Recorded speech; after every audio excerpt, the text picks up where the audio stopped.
Então, continuando o exercício aqui, né? Mais um exercício aí para a gente resolver. A gente tem 5x mais 10 e a gente precisa achar o domínio e a imagem dessa função. É sempre bom a gente começar pelo domínio, né? E para começar pelo domínio, a gente tem que lembrar dessas duas regrinhas aqui. Que no conjunto dos números reais, a gente não tem raiz quadrada de número negativo, não existe, e nem tem divisão por zero. Ou seja, se fosse um x na parte de baixo, esse x não poderia assumir o valor zero. Nesse caso aqui, a gente não tem fração, a gente tem somente a raiz quadrada. Então, o que a raiz quadrada diz? Que não existe raiz quadrada de número negativo.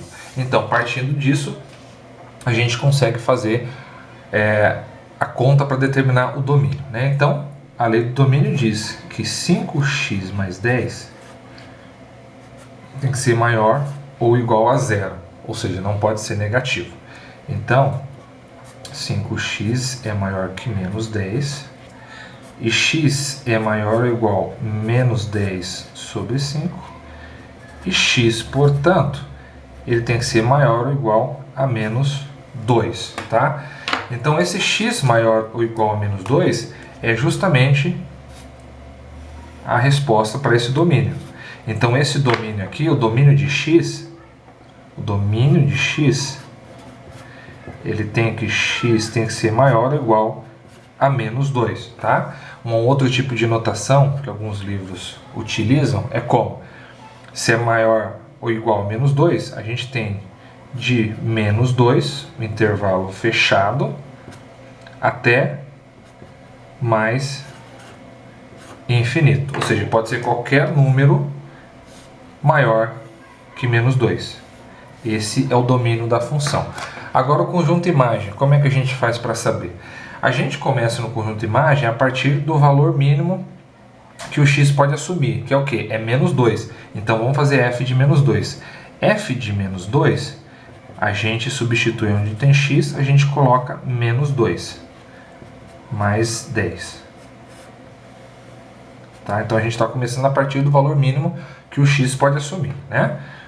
Então f de menos 2 é igual a menos 2 vezes 5 dá menos 10 mais 10. Menos 10 mais 10 dá 0. Então a f de menos 2 dá raiz de 0, que é igual a 0. Então a gente tem que essa função, a imagem ela começa em 0. E vai até quanto? Bom, aí a gente vai analisar aqui essa função. A gente tem aqui que começa em 0, que é o menor valor que essa função pode assumir, já que o menor valor que o x pode assumir é menos 2, né? Conforme a gente for aumentando esse valor de x, o que vai acontecer? O x vai se tornando cada vez maior, né? Então, suponhamos que aqui fosse 1000, ficaria 5 vezes 1000, dá 5.000 mais 10, 5.010, raiz de 5.010, né? Então, daria um valor bem grande.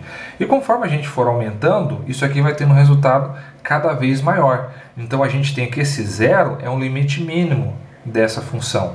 Então, essa função, a imagem vai ser como? A imagem ela vai partir de 0, né? Vai partir de 0, então um intervalo fechado, porque inclui o 0, né? Já que o 0 é imagem também, até o quê? Até o mais infinito. Por que até o mais infinito? Porque conforme for mudando esse x aqui para mais infinito, essa imagem tende a crescer cada vez mais e ficar num valor cada vez maior, tá? Então a gente tem que o conjunto imagem é de 0 até mais infinito, tá bom?